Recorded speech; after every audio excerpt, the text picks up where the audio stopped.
Es un honor, es un placer, es de las cosas lindas, bonitas que le pasan a la vida, que después de que le digan a uno 1500 personas tenés que entrevistar a Luis Miguel Rivas, por fin lo puedas hacer, y como él mismo lo dijo, el zar de azares.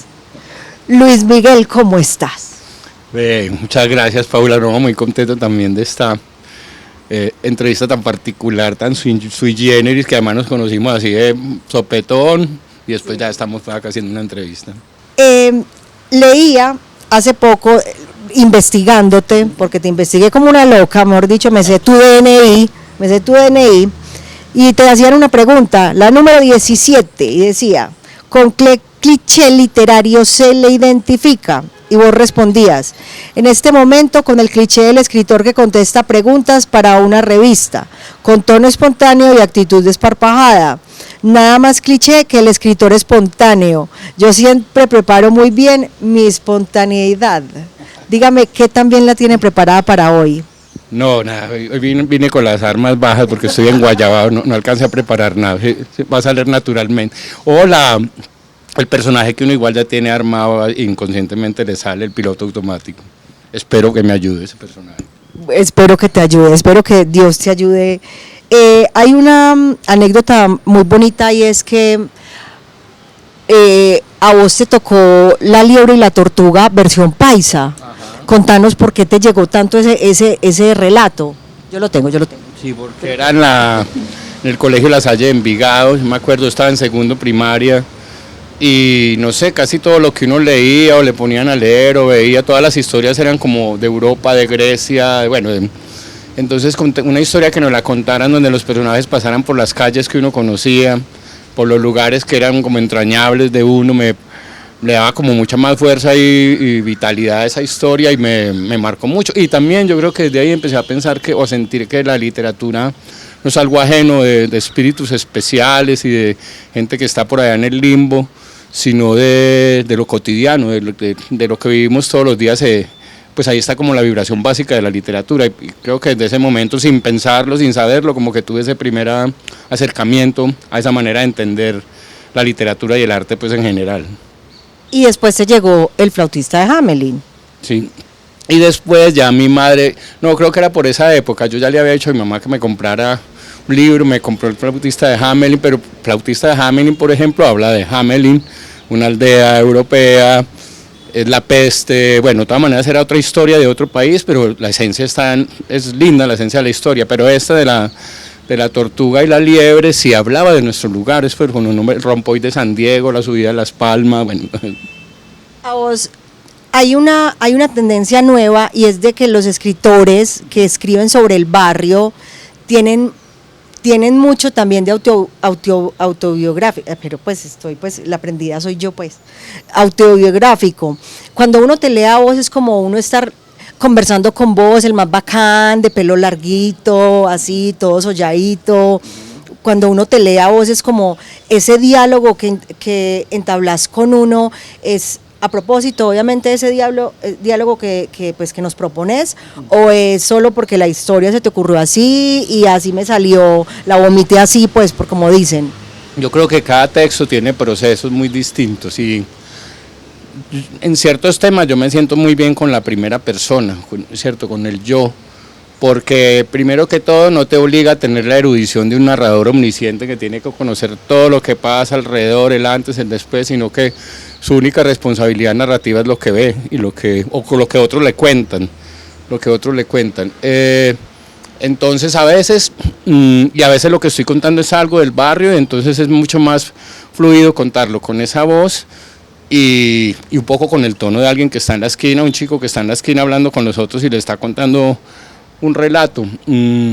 Pero hay otras cosas que escribo que no tienen necesariamente ese tono, ¿cierto? Que son otros y que no tienen referentes en la vida concreta, pues historias sobre fantasmas, historias sobre, pues en el último libro de cuentos, que es Malabarista Nervioso, hay varios cuentos que no tienen nada que ver, por ejemplo, con el lenguaje coloquial de barrio, que es el lenguaje de la novela La más grande del muerto, un poco porque ya también quería después de la novela no caer en el manierismo de ser uno mismo, ¿cierto? De repetirse.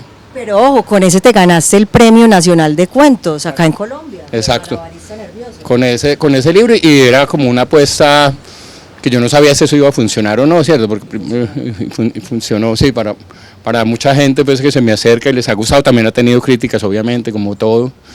Pero bueno, entonces un poco frente a la pregunta de si esa espontaneidad del narrador o esa fluidez con que se lee es una construcción, hay un artificio o es algo, ya ya escribir es artificioso, o sea, vos estás escribiendo, ya de entrada hay un artificio, que es el artificio del arte, hay una construcción, y aunque yo use las frases que usan las señoras para ir a comprar los tomates, yo tengo que hacer una elaboración poética de esa misma poesía que ya está en la calle, porque si no, no sé, sería una transcripción literal de un día cotidiano, y uno lo que hace es encontrar los momentos dramáticos de ese día, la parte significativa, escoger las palabras y armar las frases contundentes, así esas palabras sean las que usamos todos los días en la calle, con las que uno le habla a un amigo, ¿cierto?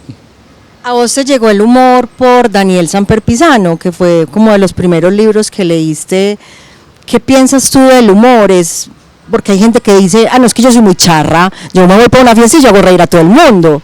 Ahí yo creo que hay una diferencia entre ese humor, el del que es el charro, y el humor, o sea, ¿cómo lo definirías tú? Sí, de hecho, cuando alguien quiere ser charro, la intención se ve muy claramente.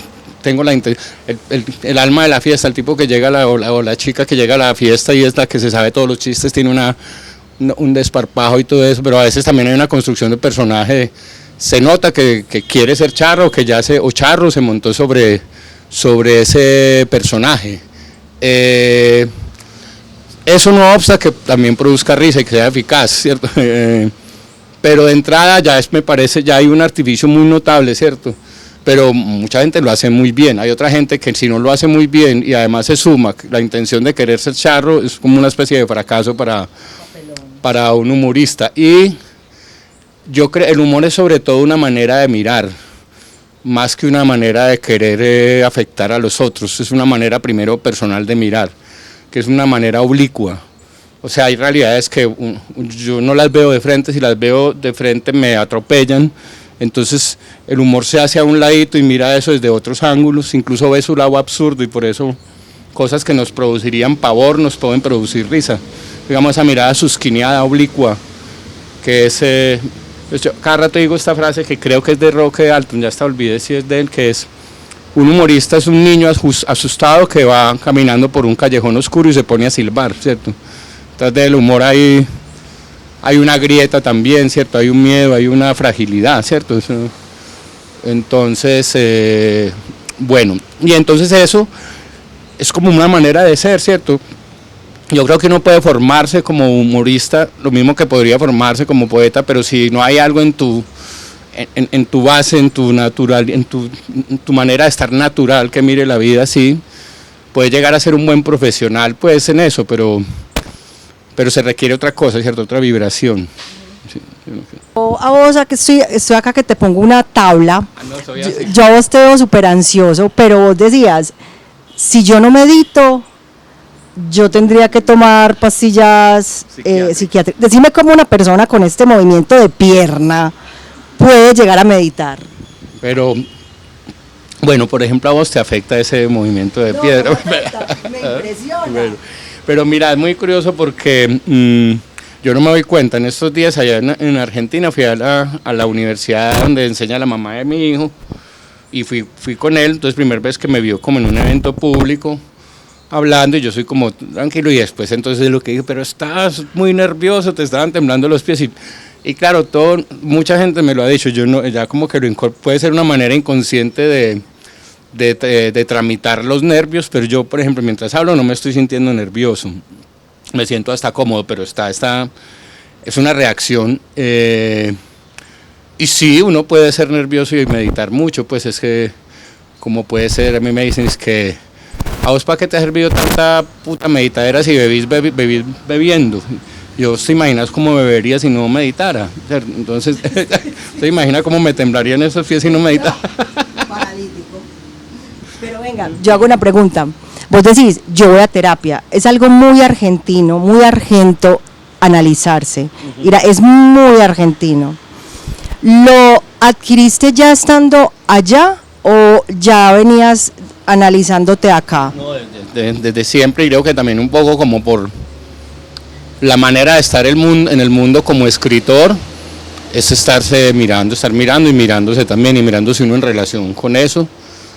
Y los rayones siempre los he tenido, pues los que tiene todo el mundo, y nunca encajé aquí completamente en esta sociedad, precisamente porque no tenía la aptitud de tapar mis rayones y seguir para adelante. Tenía que parar de alguna manera a través de los vicios o del arte o de la meditación o de la terapia, ¿cierto?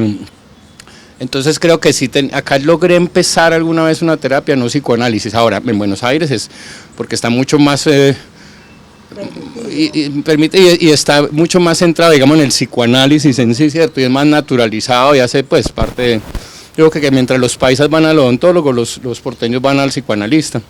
Y por eso es que no se matan tanto, y por eso nosotros tenemos los asesinos con las mejores sonrisas, ¿cierto? Sí, sí.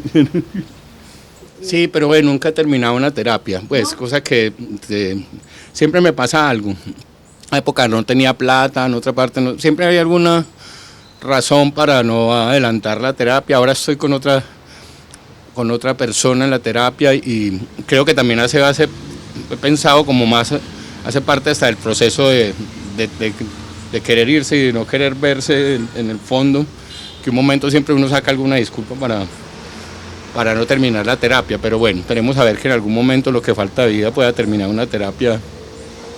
Por fin, que terminemos un tratamiento. Exacto, terminar algún tratamiento. Bruno, que es el hijo de él, Bruno, ¿cómo se la lleva con la escritura, con la lectura? ¿Tiene alguna...?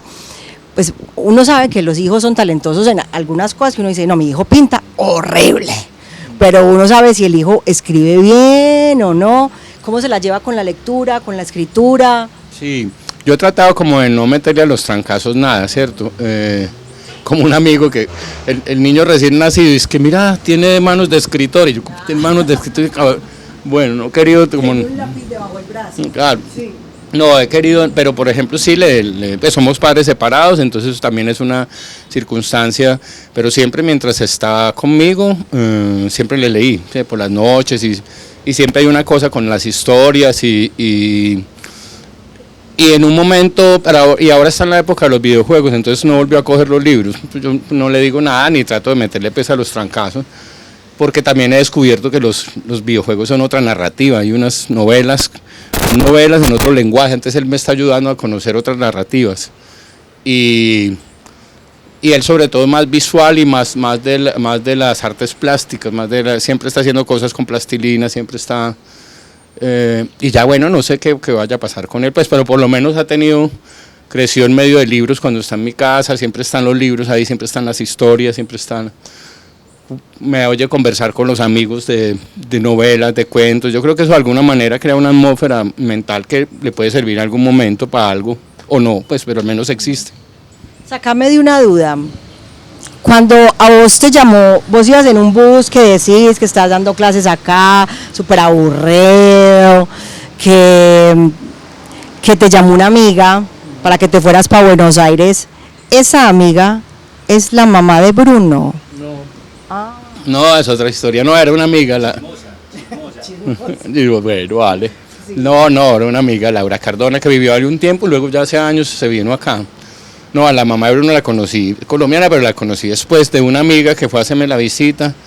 Y los colombianos siempre aparecen con otro. Van a la casa de una, aparecen con unos y uno de esos era pues Carolina, y nos enamoramos, y ya ella se fue a vivir allá, tuvimos a Bruno, luego con el tiempo no funcionó como idealizábamos, pero seguimos pues queriéndonos mucho, y bien, ahí de papás de Bruno. Dices que el momento mejor para ti de escritura es cuando tú estás muy solo, o sea, cuando te sientes totalmente, o sea, solo, me imagino que en el ambiente, o sea, no suena ninguna música, o si suena, o qué necesitas más o menos para poder escribir. Pues en realidad no lo he pensado mucho, pero obviamente el silencio, sí, sí. Yo no soy capaz de escribir con bullicio, pues, por ejemplo, no necesito nada como especial, pues una comodidad física, un escritorio, una mesa, y sí, silencio. No, de hecho nunca le escribo con música, ahora que no escribo con música. ¿No? Y creo que necesito es como más una tranquilidad interior, ¿sí me entendés? Hay gente que a veces tiene esa tranquilidad si está en un contexto caótico. O sea, para mí sí me afecta mucho el exterior, entonces ya que haya un exterior tranquilo y calmado, que yo pueda relajarme pues interiormente. Hay una frase que vos dijiste en uno de tus libros, de tus cuentos, que dijiste, yo esto ya lo había olvidado antes. No, eso a mí me pareció brutal, la sacó del estadio, yo esto ya lo había olvidado antes. O sea, pues yo sé que no hay ninguna pregunta en esto, pero, pues puta, o sea, ¿de dónde sale esa genialidad? Yo esto ya lo había olvidado antes. Pero mira, no, eso, bueno, hablando un poco de la construcción de los textos, por ejemplo, en estos días estaba hablando con alguien y llegamos a este tema. Esa frase no la creé yo, esa frase yo se la escuché a alguien. Entonces estábamos hablando de eso, de quién nos cita y cita, entonces yo se la escuché a un stand-up hace años, no recuerdo ni siquiera el nombre de él, después he tratado de buscarlo, y que revelaba una instancia de la vida, un momento que tiene que ver con la mala memoria, ¿cierto? Y un poco exagerarlo. Entonces el texto que yo estaba escribiendo era sobre la memoria, ¿cierto? Sobre la memoria social y también la individual, mezclaba esas dos cosas y entonces todo eso que está por ahí en el aire, que ya es parte del inconsciente colectivo, esas frases. Entonces yo decía, voy a poner esta frase, pero entonces cito a la persona, no sé quién es, aparte si pongo el nombre, el ritmo de la frase pierde contundencia. Entonces entré en un dilema ético y recuerdo que le pregunté a Carlos Mario de Cristina, después de que me sentí mal porque pues, ese chiste no es mío, no sé qué, entonces Carlos Mario me dijo, no, eso ya estaba en el ruedo, hay cosas que ya están en el ruedo, vos tirás y están ahí ya en el...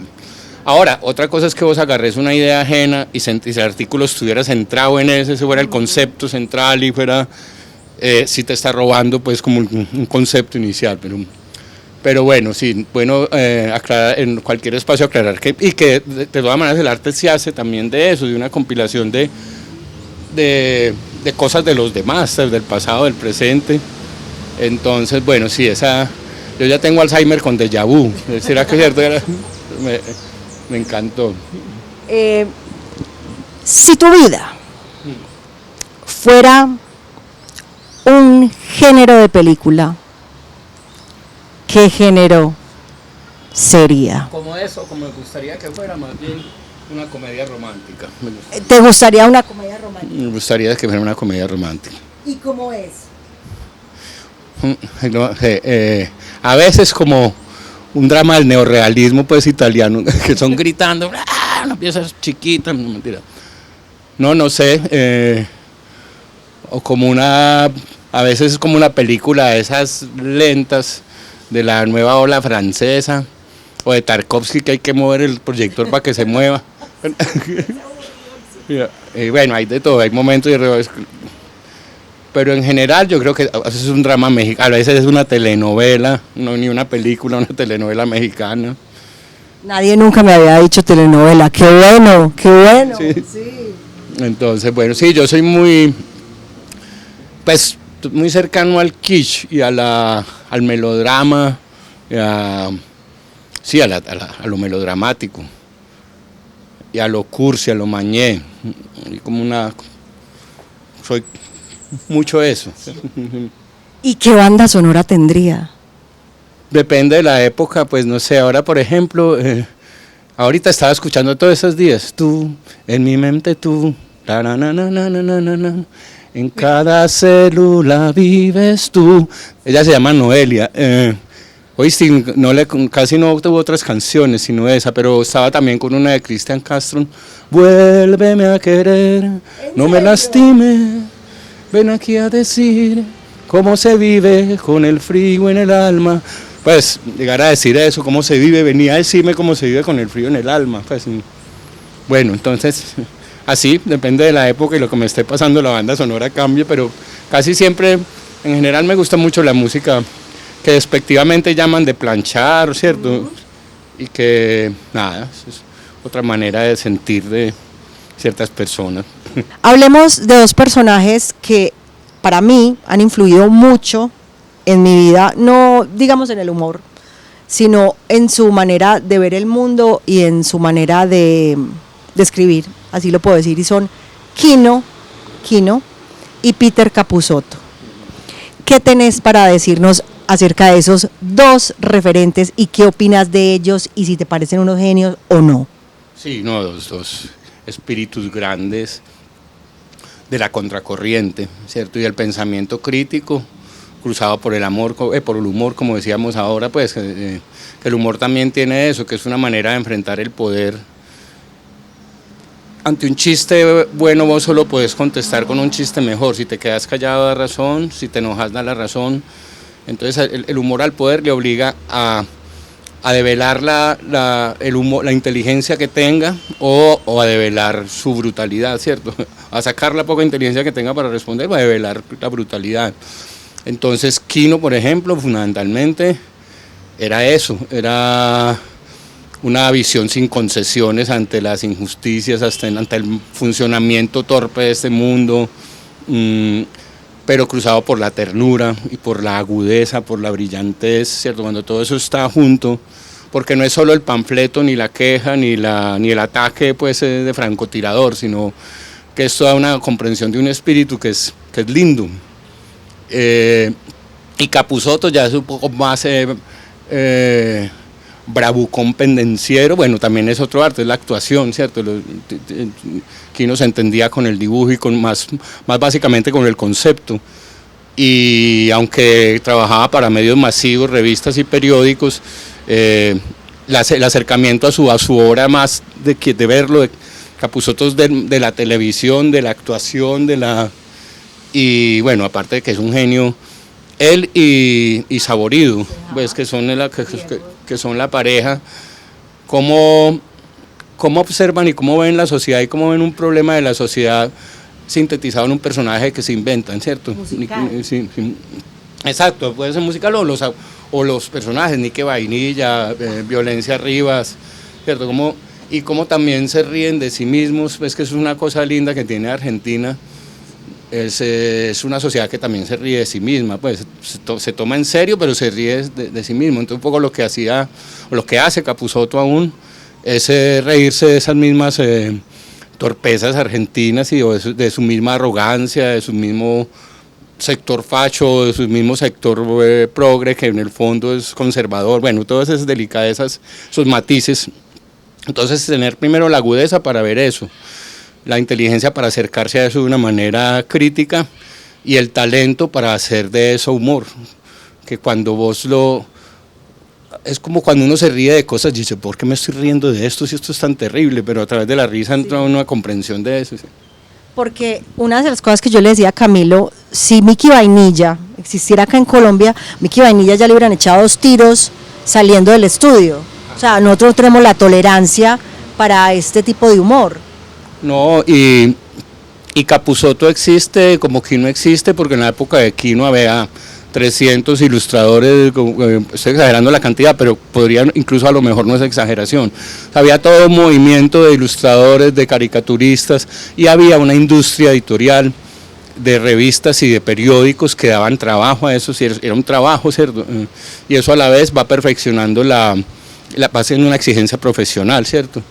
Capusotto es producto también de toda una tradición de cómicos, pues por ejemplo Lelutier, en la época de Lelutier surgió de unos ensayos que hacían, unos concursos de coros que hacían en Buenos Aires en los 60, finales de los 60, y iban coros de todas las universidades, o sea, músicos de alto nivel, intérpretes de alto nivel, y luego de los ensayos se quedaban mamando gallo y hacían sketch y se conocieron unos y empezaron, pero mira que era el producto de todo un movimiento, lo mismo que Borges, Sábato, Cortázar, son parte de toda una sociedad donde hay un mundo de gente, como decía Fassbinder, decía que para que él haber podido hacer sus películas y su obra de ese nuevo cine alemán de los 60 o los 70, había 400 directores haciendo todo tipo de cine y solo de ahí van a salir algunos, pero son producto de de un movimiento social, ¿cierto? Que eso es lo que nosotros no hemos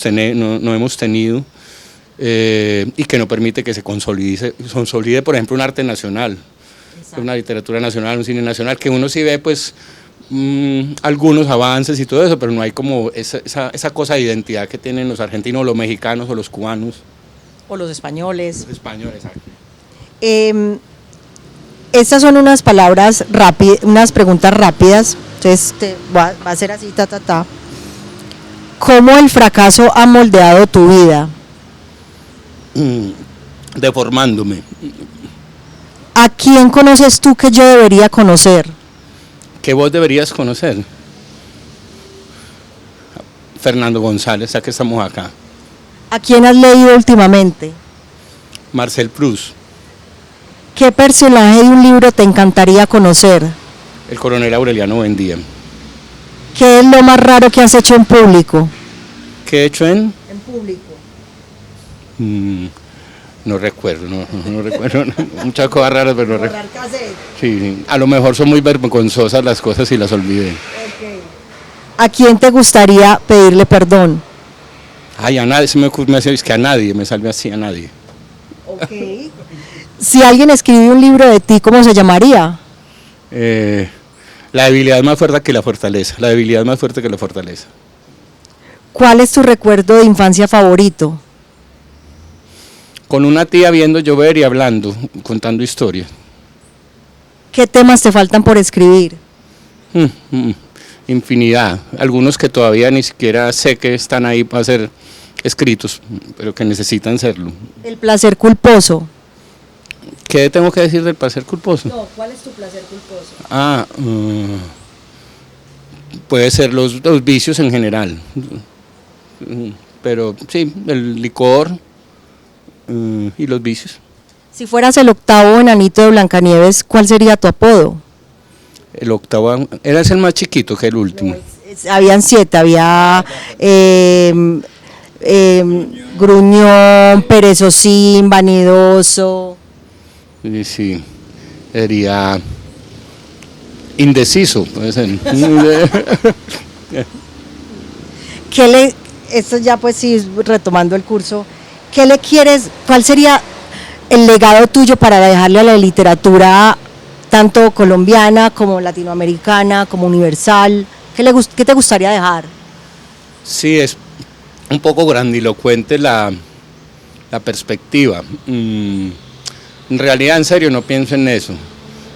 Pero sí sé que, pues, por lo menos los libros que he publicado hasta ahora se han dejado un testimonio de una época, de un lugar, de una zona del mundo, donde pasan cosas que también son universales, ¿cierto?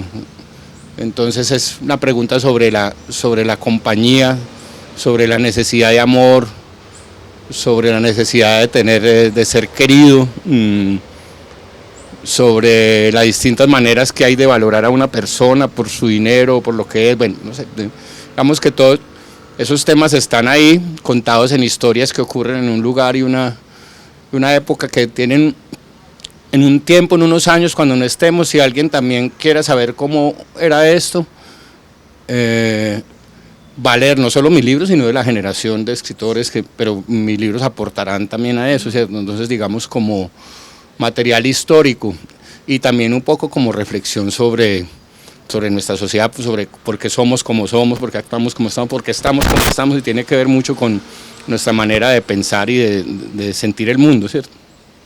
Si te dejan en una isla desierta, entonces lo más obvio es que yo te pregunte qué libro te llevarías, pero yo no te voy a preguntar eso. ¿Qué libro no te llevarías ni por error a una isla desierta? El informe de actividades del sindicato antioqueño. Ok. Si tuviera la oportunidad de almorzar, un almuerzo, con 3 personas, vivas o muertas de la historia, ¿cuáles serían esas 3 personas? Muchas veces soñé que iba a almorzar con García Márquez. ¿Sí? Y recuerdo una en específico que nos encontrábamos en Bogotá, y el almuerzo nunca se daba, pasaban cosas que no permitían que ocurriera. ¿Con qué otra persona me gustaría almorzar? En este vivo o muerto. Un escritor que quiero mucho, que murió en el avión de Avianca, donde murieron todos estos intelectuales, eso fue como en el 84. Jorge Ibargüengoitia, es un escritor mexicano que para mí ha sido muy importante pues su obra, y me gustaría almorzar con él. Y me gustaría almorzar con... no se me ocurre ahora ninguna, ahorita si me acuerdo te digo. Okay. Yo no sé qué religión practicas tú, Alá, Buda, Dios, lo que sea. ¿Qué te gustaría que te dijera esa persona cuando llegaras al cielo? Si el cielo existe, pues. No, tranquilo, bien pueda siéntese, bienvenido. Eso, ay no. Es que yo no tengo una percepción del cielo, cierto, ni de la muerte como otro lugar. Entonces, yo pienso más bien que al morirme, como que la energía que soy va a pasar a otros niveles, y lo que quisiera es que lo que haya hecho de denso en esta vida no sea tan denso para dejarme atascado en un mal lugar en esa otra instancia que no sé cómo será, ¿cierto? Es más bien así. Entonces, si hubiera una voz que me tranquilizara y me orientara. ¿Para dónde ir? Para dónde ir, sí. Ok, está bien. Una canción para hacer el amor. Una canción para hacer el amor. Espérate, yo me acuerdo ahora una que me... Vuélveme a querer. Uno, hacer el amor con otro. No, espérate que sí es importante para mí y lo voy a pensar. Hay una de Manuel que me encanta. Tú y yo, la flor y la fábula, tú y yo, venido de una... Es una aventura tocar tus rodillas, estoy acercándome a ti. Como no. Y olvidas un verso que hiciste de mí. Esa para hacer el amor suavemente. Y para hacer el amor fuertemente. Salvajemente. Afuera no te cuido. Ok. Si fueras un pecado capital, ¿cuál serías? Varios, pero me gusta la lujuria y la gula. ¿Qué te saca de quicio? ¿Qué te descompone? El llanto de un niño. Wow. Ahora que venía en el avión había un niño llorando. Yo sabía que uno tiene que comprender, hay una situación, pero eso me toca una cosa del alma. Que te desaca. Sí, el llanto de un bebé, sobre todo, el llanto de un bebé. Que no se callan nunca. Uy, sí, tremendo. Sí. Okay. ¿Cómo haces para que una anécdota como la de hay veces nos quitan las ganas, que es como una anécdota que le pasa a cualquiera que esté sentado en el Parque El Poblado, o en el Lleras, o en Parque El Periodista? ¿Cómo haces para que una anécdota se convierta en un escrito, o sea, algo tan sencillo, un insight, como llaman en publicidad, se convierta en un escrito tan bien hecho, tan bien elaborado? ¿Cómo es eso? O sea, creo que debe haber un momento significativo. Entonces uno puede estar ahí, le puede pasar algo cotidiano, estás tratando de comer algo en la calle, en un negocio de la calle, hay alguien que vive en la calle, tiene hambre, te pide, pero vos querés comerte eso, bueno, hay una cosa hasta de mezquindad personal y de una situación social. Bueno, ese pequeño momento está lleno de muchos otros sentidos, porque cierto, ya se está cuestionando también mi verdadera posición frente a esto del hambre de los demás, mi posibilidad de comprensión o no de ese problema, y eso está cruzado porque por ahí también hay gente que ronda, que manejan el orden de la ciudad y obligan a esta gente que pida a que se vaya de allá para que los clientes no se incomoden. Entonces yo creo que es ese y cualquier otro momento que a uno le pasa a veces, porque uno se acuerda a veces de imágenes y de momentos, no sabe por qué, es porque hay un contenido significativo de un montón de cosas, en una sola imagen hay todo un mundo. Entonces creo que también una parte, digamos, de la habilidad, digámoslo así, la habilidad de un escritor es estar abierto a esos momentos, ¿cierto? Y, y uno está abierto porque uno está pensando en esos temas o los tiene cruzados como preocupación de uno. Entonces ya hay una predisposición para ver las cosas, de encontrar el momento significativo de situaciones de acuerdo a temas que lo están cruzando, ¿cierto? Creo que es eso.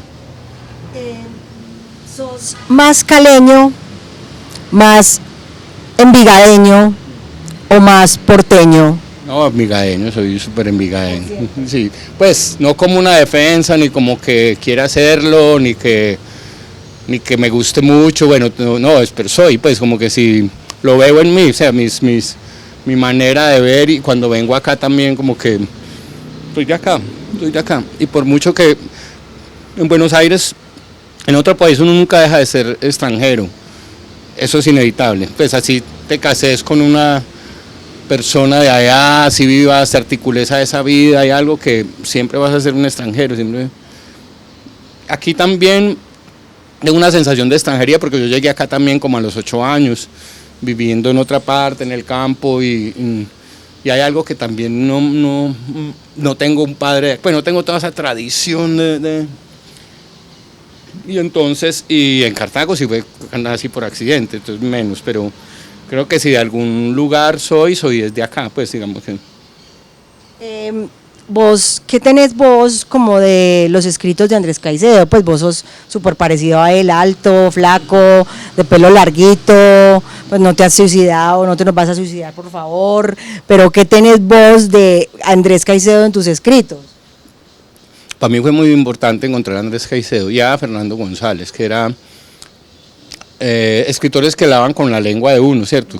Con el lenguaje diario, como les contaba ahora, como un poco lo del cuento de la liebre y la tortuga, ¿cierto? Y Andrés Caicedo hablaba, aunque era de Cali, yo no conocía a Cali, pero encontrar una literatura hecha con el lenguaje cotidiano con que se conversa, con las preocupaciones de un adolescente, darme cuenta que eso era literaturable, de que lo que a uno le pasa, sus pequeñas bobadas y la manera como las dice, que ahí también había una riqueza literaria y que se podía hacer. Entonces cuando leí a Andrés Caicedo fue, yo creo que con el paso del tiempo no tengo, de hecho hay un cuento de los amigos míos se viven muriendo, alguien por ahí, un crítico me hizo caer en cuenta que es el mismo comienzo del cuento Maternidad de Andrés Caicedo, y me puse a ver y sí, mira, ve, y sí, entonces sí tuvo una gran influencia en mí, sobre todo al principio. Hace mucho no lo leo, no sé qué pueda pasar a veces con esas relecturas de personas que han sido muy importantes para uno, escritores, y al volverlos a leer a los años ya como que no te encaja. Pero bueno, en su momento Andrés Caicedo fue muy importante. Una última pregunta antes de pasar a un cuestionario que Hilmer se sueña que le hagan, y es, ¿qué diferencia hay entre autor y escritor? No lo sé, pero me parece que escritor es el oficio, el oficio de escribir. Y autor es un punto de vista, es la construcción de un mundo, ¿cierto? Personal, propio. En ese sentido, pero me estoy inventando pues puede ser escritor cualquier persona que con disciplina empiece a manejar el arte de la escritura, las técnicas de la escritura, sepa narrar, puede ser, pero un autor yo lo concibo más como un tipo que está antes de la escritura, concibiendo mundos, y luego esos mundos hace el trabajo de materializarlos en la escritura. Por ahí más o menos lo entiendo. Muy bien, sí, eso era. Bueno, este test se lo dedicamos a Hilmer Mesa porque Hilmer se soñaba que alguien en la vida le hiciera este test, entonces porque él ya tenía hasta planeadas las respuestas, entonces no lo tenía, entonces decidí incluirlo. Tú como gran amigo de Hilmer te lo ganaste. Exacto, como gran amigo de Hilmer lo vas a inaugurar, que son las 10 preguntas del cuestionario Pivot. Si sabes que es el cuestionario de Actors Studio que le hacen, entonces ¿cuál es tu palabra favorita? Circunspección. Okay. ¿Cuál es la palabra que más odias? La palabra que más odio, áspero. ¿Qué es lo que más te gusta hacer? Dormir. ¿Qué es lo que más te disgusta? Despertar. ¿Cuál es el sonido que más te gusta? El del cajero automático. ¿El que más odias? El del cajero automático no, que no da plata. ¿Qué profesión, además de la que tienes, te gustaría ejercer? Cantante. ¿O sí? ¿Y qué cantante te hubiera gustado ser de la historia?